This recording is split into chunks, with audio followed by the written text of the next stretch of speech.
Assalamualaikum warahmatullahi wabarakatuh. Yang saya hormati Ibu Timutia MPD selaku dosen pengampu pada mata kuliah pengembangan kurikulum PAI.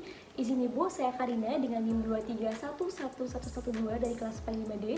Pada kali ini akan membuat sebuah video untuk pemenuhan tugas untuk mata kuliah pengembangan kurikulum PAI.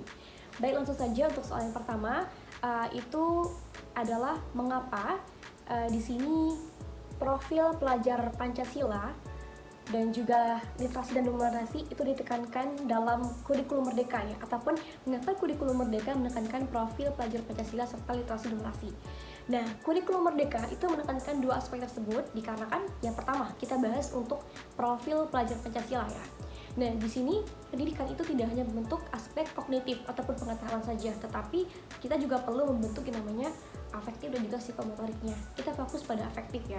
Itu adalah karakter ataupun nilai-nilai yang bisa diambil gitu ibaratnya. Nah, di sini mereka tidak hanya mengejar pengetahuan, tetapi juga membentuk jati diri dan karakter yang sesuai dengan nilai-nilai Pancasila.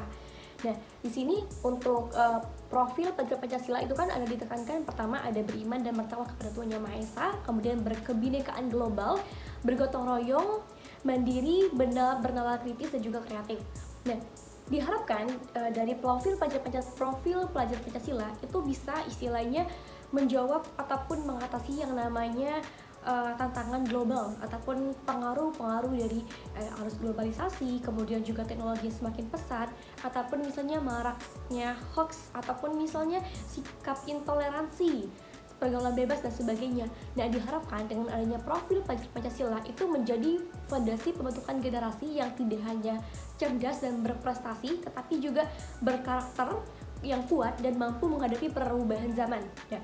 Karena kan kita ini kebanyakan anak muda itu mungkin ada yang pintar, tapi mereka tidak sanggup untuk menghadapi perubahan zaman.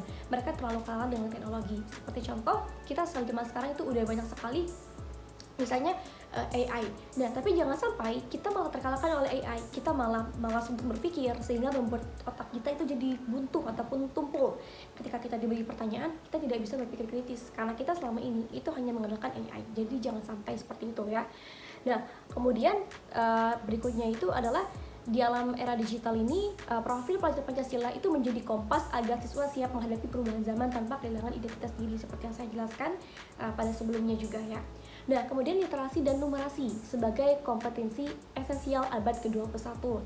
Nah, teman-teman, literasi di sini itu bukan hanya sebagai membaca saja, tetapi memahami, mengolah informasi, berpikir kritis.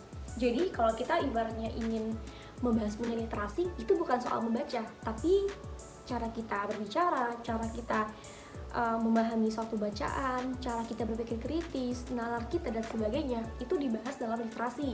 Nah, diharapkan di sini sebagai seorang generasi muda, kita tidak hanya pintar membaca saja, tetapi kita bisa mengkomunikasikan apa yang kita bacakan dan kita juga bisa menganalisis terkait apa yang kita bacakan itu. Jangan sampai kita hanya fokus membaca saja, tetapi kita harus bisa mengintegrasikan hal-hal tersebut. Kemudian juga di sini adalah numerasi. Nah, numerasi itu diperlukan untuk logika, pemecahan masalah dan pengambilan keputusan. Nah, di mana dunia kerja, teknologi dan sains saat ini menurut sains ya menuntut kemampuan berpikir, analisis dan juga interaktif. Nah, kalau kita cuma berfokus pada misal seandainya kemampuan pengetahuan saja, tetapi kita misalnya dalam ranah berpikir kritis kita tidak terlalu bisa, kita hanya fokus pada hafalan saja, maka itu harus kita benahi gitu ibaratnya. Jangan sampai kita cuma fokus ke situ saja, karena dunia kerja itu menuntut kita tuh untuk berpikir kritis dan juga interaktif, interpretatif maksudnya. Nah, dengan memperkuat literasi dan numerasi, kurikulum ini ingin mengejar ketertinggalan Indonesia dalam asesmen internasional atau PISA. Nah, jadi diharapkan dari kurikulum adanya literasi dan numerasi ini tentunya ingin membuat kita itu menjadi lebih kuat lagi gitu ibaratnya. Nah, di sini juga numerasi itu bisa kita artikan sebagai kemampuan berpikir menggunakan konsep matematika dengan pemecahan yang masalah praktis ya. Dimana kedua kompetensi ini sangat dibutuhkan di era digital dan informasi saat ini, dimana peserta didik itu harus memilah informasi mana yang istilahnya mereka ambil dan mana yang mereka buang. Dan pendekatan ini fokus untuk pendekatan kurikulum yang seimbang antara pengembangan karakter, soft skills, dan juga kompetensi dasar atau hard skill, sehingga menghasilkan lulusan yang siap menghadapi tantangan abad ke-21 dengan literasi dan numerasi dan juga profil pelajar Pancasila. Itu soal yang pertama. Nah, untuk soal yang kedua, materi P yang cocok untuk tema penurunan kuantitas dan kualitas air. Nah, kira-kira materi apa saja sih yang cocok untuk materi tersebut ya? Nah, ada banyak sekali teman-teman terkait materi PAI yang cocok untuk memasukkan tema isu penurunan kuantitas dan kualitas air.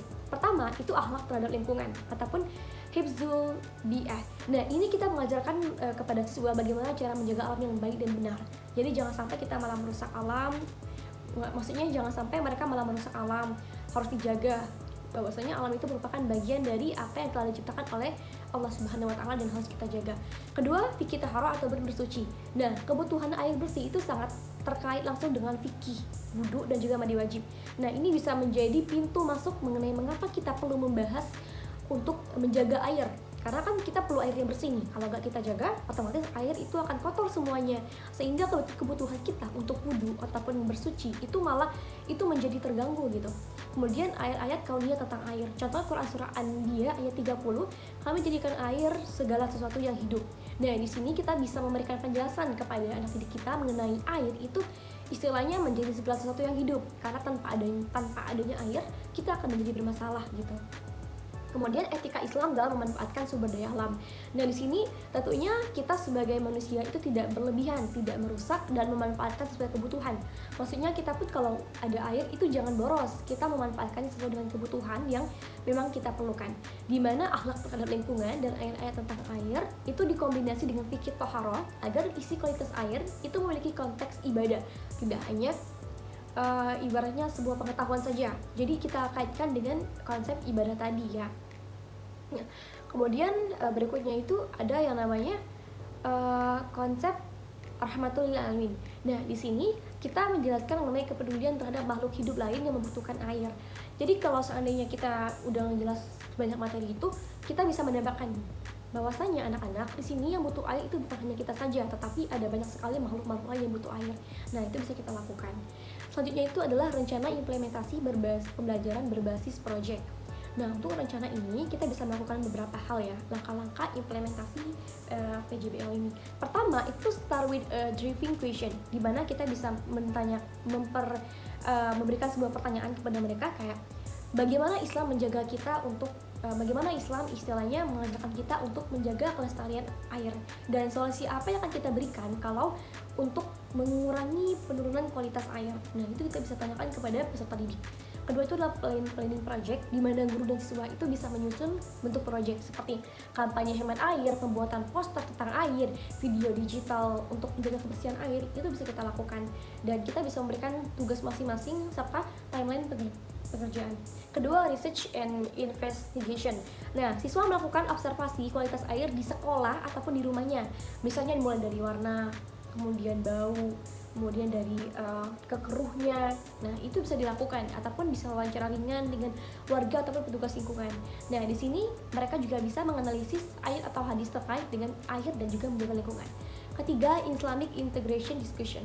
Nah, di sini guru memfasilitasi sebuah kajian di mana di sini kita mengaitkan antara yang telah didapatkan tadi dengan nilai-nilai Islami. Seperti contoh tafsir Quran surah Al-Anbiya ayat 30 tadi yang saya katakan bahwa air itu merupakan bagian dari kehidupan. Kemudian juga hadis mengenai larangan berlebih-lebihan dalam menggunakan air saat wudu. Nah, itu bisa kita diskusikan kepada siswa terkait hal itu.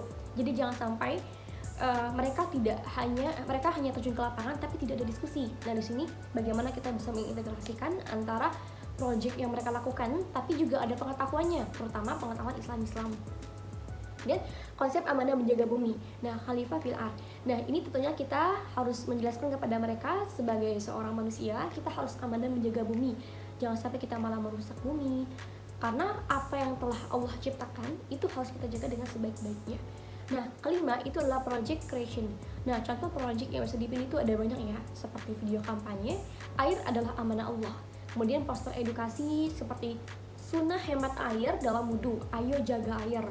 Ataupun misalnya seperti pembuatan infografis kualitas air lokal, lalu ada prototipe sederhana alat penyaring air darurat serta kita jelaskan fungsinya, lalu ada program aksi 1 minggu hemat air. Nah, itu bisa kita lakukan di sekolah, mengajak siswa untuk berhemat menggunakan air. Nah, yang keenam itu adalah presentation and exhibition. Nah, di sini siswa mempresentasikan proyek mereka di kelas ataupun di upacara sekolah ataupun di media sosial sekolah. Jadi, apa yang telah mereka dapatkan dari hasil observasi kemudian mereka kaitkan dengan nilai-nilai Islam tadi ataupun pengetahuan yang kita berikan kepada mereka. Lalu ketujuh itu adalah reflection and evaluation. Nah, di sini guru mengevaluasi gitu terkait dari proses belajar, kemudian pemahaman agama mereka, lalu keterampilan kolaborasi mereka bagaimana, dan dampak proyek pada lingkungan sekitar. Itu guru mengevaluasi. Dan siswa juga menulis sebuah refleksi spiritual seperti apa sih hikmah dalam Islam kalau kita menjaga air gitu. Ataupun misalnya seandainya apa sih gitu ibaratnya imbalan yang akan didapatkan seorang muslim atau muslimah ketika dia berhasil menjadi khalifah yang amanah gitu di muka bumi ini. Dan diharapkan pembelajaran berbasis proyek ini tidak hanya memberikan pengetahuan teoritis, tetapi juga mengembangkan kesadaran ekologis dan mendorong aksi mereka untuk terjun secara langsung di lapangan dan menyadari bahwasanya pentingnya kita menjaga air sebagai manusia yang ada di muka bumi ini. Jadi diharapkan dengan hal tersebut bisa istilahnya membantu orang-orang sekitar ataupun makhluk-makhluk hidup yang memang membutuhkan air agar kualitas air tetap terjaga. Baik, demikianlah bisa saya sampaikan. Apabila ada kata-kata yang salah, saya mohon maaf. Kepada Allah saya mohon ampun. Saya akhiri, wabillahi taufiq wal hidayah. Wassalamualaikum warahmatullahi wabarakatuh.